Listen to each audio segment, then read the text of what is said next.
Well, thank you very much, everybody, for joining us today by watching this interview. We will be interviewing Charlie Knapp about how our church is trying to reach out and help Navajo people. So, Charlie, thanks for joining us today also for the interview. So my understanding is that this is not a new ministry. A brother from Princeville, Nick Knobloch. If you're listening from the Bloomington Church, it would be Dave Knobloch's father. I look at him as being a real pioneer in the Apostolic Christian Church with outreach. I think he stretched himself back in that day. He probably stretched others, and maybe even the elder body he stretched a little bit, encouraging outreach in our church. And like you said, back in the early 80s, I think it was, I don't have an exact record on this, he sent loads of corn out there to the New Mexico people. They took this corn and ground it up into flour and made bread with it. I've sampled that bread and I think it's very good. They also feed me lamb stew, mutton, lamb, and I can eat that too. I can tell you weren't too excited about it. But the bread is really good. Okay. At some point, our church built, I think it was our church, built a warehouse out there. It's a FBI building out of Remington, Indiana, a very nice facility. I don't have details on when this took place, but they use that warehouse to store this grain and food when it comes out there. And then there's a number of other churches that they distribute it to. These different groups come in and pick up a truckload, a van load, and take it where it's needed with their people. In more recent years, the Midwest Food Bank has kind of picked up on this delivering, taking semis out there. And Brother Ben Daly from here, he's kind of been the appointed volunteer driver to take these loads out. I think he's taken about 3 loads a year out on a very, very regular basis. Now he's built some relationship too while he was out there. He saw some of the needs of some of these people and put together some work teams and went out there and did several projects. I know they rebuilt the dock on this warehouse a few years back. It was crumbling and unsafe. A year or two later, he took a group out there and they put a new roof on their church. Roof was leaking and they put a real nice steel roof on, and it was a very sizable project that they did. A couple of years ago, I had the opportunity to be involved in this project. There was a lady whose house burnt down, and we went out there and rebuilt the home.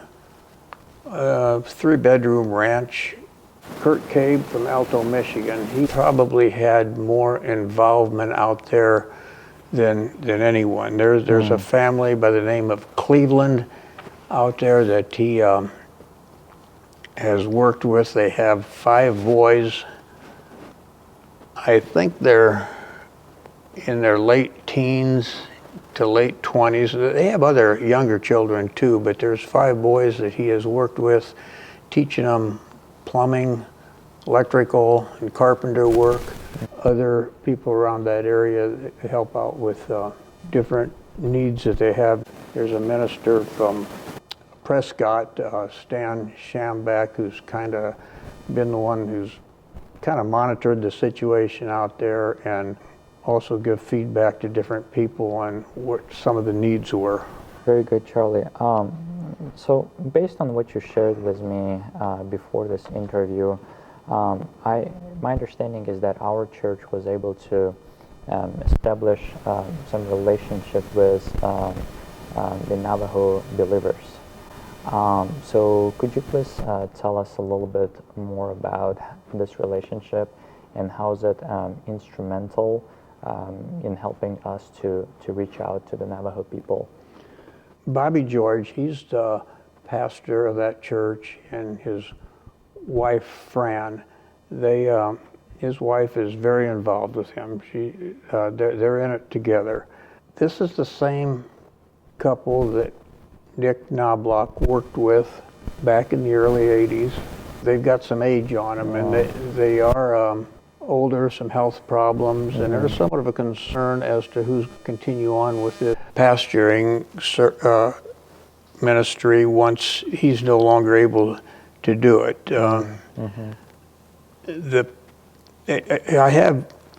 Paul and I have been out there for these long 2 weeks that we built that house. It was a little over 2 weeks. We sat in on 3 Sunday services during that time, 2 Wednesday night services.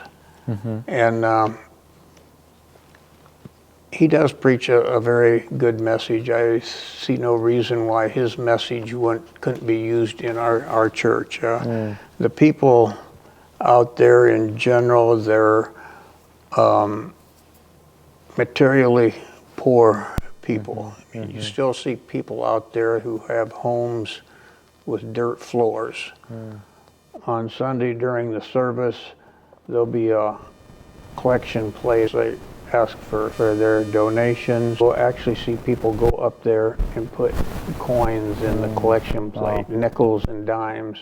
And if you're trying to pay a light bill with change, you can imagine it's pretty tough to balance that kind of a budget. They're proud of their heritage, these people. They like to be called Navajos.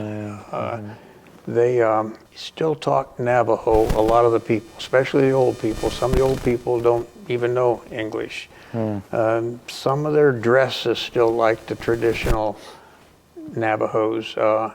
In particular, ladies like to wear this jewelry, the bracelets and necklaces that have these turquoise stones in them. And all that's good, but the sad part about out there is a lot of these people still believe that they have gods living up in these rocks.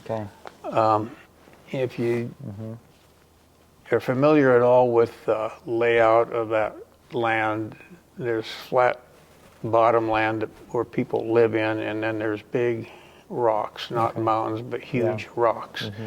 And there's still traditional people who think their gods are living in those rocks. They say there are about 30% Christians out there. They claim is that what they say? To be Christians. That's the number I've heard, but I think if you were what we call an evangelical Christian, it would probably be somewhat less than that. Paul and I have been on a number of short-term mission trips over the years, and I think we would both say that we created more relationship there than any other place we've been. We really became acquainted with these people, and we were building this lady's house. Beulah was her name. Her father, J.D., was... Is that the house that you mentioned, the range house? Yes. He was helping us. He kept the wood-burning stove hot all night, especially when we were taping drywall so that the compound would dry so we could keep working the next day. He had a lot of sense of humor to him. He's helping us with this taping drywall, and you get this white compound all over you, and he would say, "I think you guys are trying to make a white man out of me." Very fun, good-natured people to work with. People, well, that's very good. That's very good. Well, Charlie, thank you so much for sharing that information. So my understanding that there are some current needs for this ministry, right? And could you please tell us a little bit more what those needs are? Could you also please tell us how is Apostolic Christian Church involved right now? And specifically, I would like to hear how the gospel is being shared and preached to the Navajo people. Well, I would say our first priority, our first project, they have a couple buildings out there we'd like to remodel into boarding houses. They have a building behind the church, and then they have some space inside at the back of this warehouse that I talked about earlier.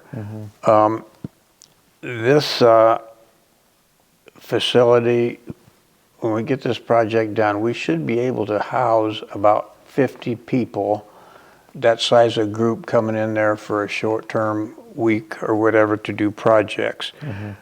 We feel like two things this should accomplish. It ought to cut the expenses for the groups coming in, and maybe more important, it ought to help our groups understand their culture more. Being at the church facility rather than staying in a motel that's 30, 40 miles away that you'd have to drive to every day. We have, once this is established, we have a number of churches that are looking for places for summer projects. Maybe mainly Bible classes, but other adults too that are looking for projects to go on during the summer months. We have had 3 churches out there this past summer in June. Kurt Cabe stayed out there the whole month and kind of organized this.